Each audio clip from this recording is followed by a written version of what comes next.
Hello, everyone. So, just give me a second to go through all this because there's a good bit to say about this, and it's two topics, as I say. So, this was just before Christmas, when the doll was in session now on holidays, obviously, Christmas holidays, they won't be back for a long time. But, yeah, long story short, there was two bills voted on the doll. First of all, to do with the banning of fox hunting, people before profit mainly wanted to ban it. And, of course, they wanted to extend abortions too, to basically be just right before birth, which, Tag Free was defeated. The both bills were defeated. We get into them now, and I get into my whole opinions on it. But first of all, we start with the fox hunting bill. So obviously in rural Ireland, as you know, it's a thing in rural Ireland that a lot of foxes get hunted, etc. Because they are predators. They do go for chickens and different animals, farm animals particularly. And I've known many people over the years who had, who were farmers who had chickens, who had hens and stuff, and the foxes would come and take them and eat them, obviously, of course, and it'd be lost to the farmer. So a lot of people do hunt them, and people before profit. And again, my whole opinion on this is it should be limited, of course. But of course, the fox population has increased a good bit over the last few years. But I don't think outright banning it would be good because again, it's not great for farmers. In Dublin and stuff, it's not much of a worry, but around rural Ireland it is because they do attack hens and chickens and stuff and other animals too. And they are they're dangerous enough, especially the red fox more than the other foxes. Well, it's mainly the red fox around Ireland, but there's other foxes too.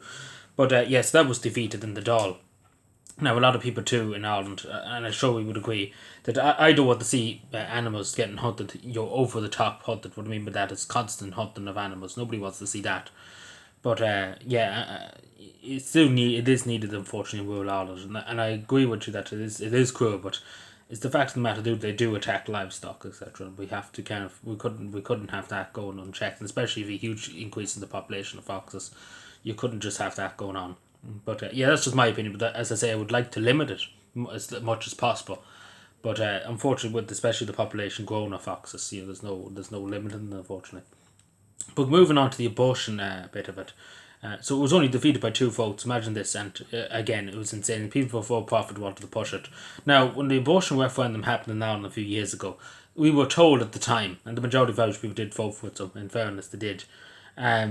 That it would be very rare. That it'd be a very rare occasion, as we know, 12,000 children last year were aborted in this country. Huge numbers, absolutely huge numbers, especially when you include the decrease in the birth rate in this country. It's very worrying. And obviously, and again, it's your own opinion, and I don't want to tell women what to do with their bodies, etc.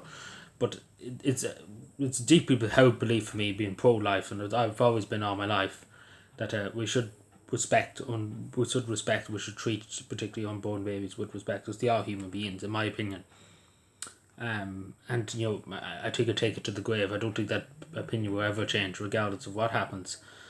It's just a deeply held belief within me that, and it's a Christian belief too. But there was promised to the Irish people that it would be rare occasions. So people before profit wanted to extend it up to birth. Now there's obviously limits in terms of the abortion in this country, which is what the Irish people voted for. That they said to be very rare occasions.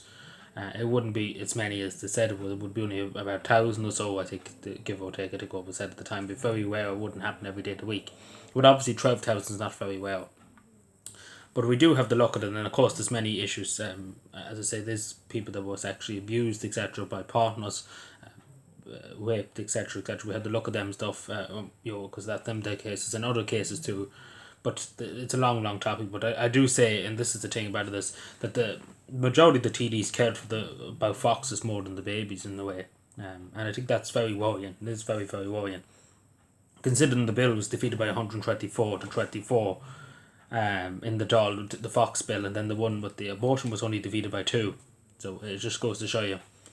But a lot of Irish people would hold the same belief as me that it's not right. Obviously, there's some limits, of course. There should be in certain aspects, etc. But I don't agree with it just unlimited, if that makes sense. That's abortions. I don't agree with it, to be totally honest. And again, that's democracy. But the people of Ireland voted. But I do think if we went back to the people of Ireland and asked them what they think, I do think opinions have changed a lot in terms of that, in terms of abortion. But as I said, the people had the voice and they spoke. But I'm just saying it shouldn't have been extended. Well, it technically didn't get extended, but if it did get extended, if it did say, for example, they had another vote this year on it than in the past, it should go to the Irish people to decide on it. But they care more about foxes, and I think that's the statement. They care more about foxes than they do with the unborn children, Irish children. And it's worrying, as I said, but particularly with the birth weight. But there is some aspects, as I said before, where your pregnancies, etc., in terms of that happens due to force and due to other stuff. And it's important to talk about that too. But we have to be serious when it comes to these particularly rape cases of people that do these things, particularly men, on women, etc. For in terms of that, there should be no mercy shown to them. What I mean to say, but yeah, let me know what you think. But it's a deeply held belief, and I don't think it ever will change. And of course, again, I don't want to say to women, I want to tell you what to do, etc. That's not my thing. It's just been a deeply held belief all my life. And I think it's always going to be deeply held belief because especially when you're in the room, you're a living organ, in my opinion. You're a living person. And that's the way I see it. As a Christian too, I see it that way. But anyway, as I say, that's democracy, that's freedom. But of course, you can agree, disagree, you can agree, you can not agree. But I think we can all agree too that we should respect unborn. I think we should. As I say, that's my opinion. So you can have your opinion, but as I say, just respect my opinion. As I say, it's just my view, and a lot of people would have the same view on that. But anyway, let me know what you think. Subscribe for more, and bye.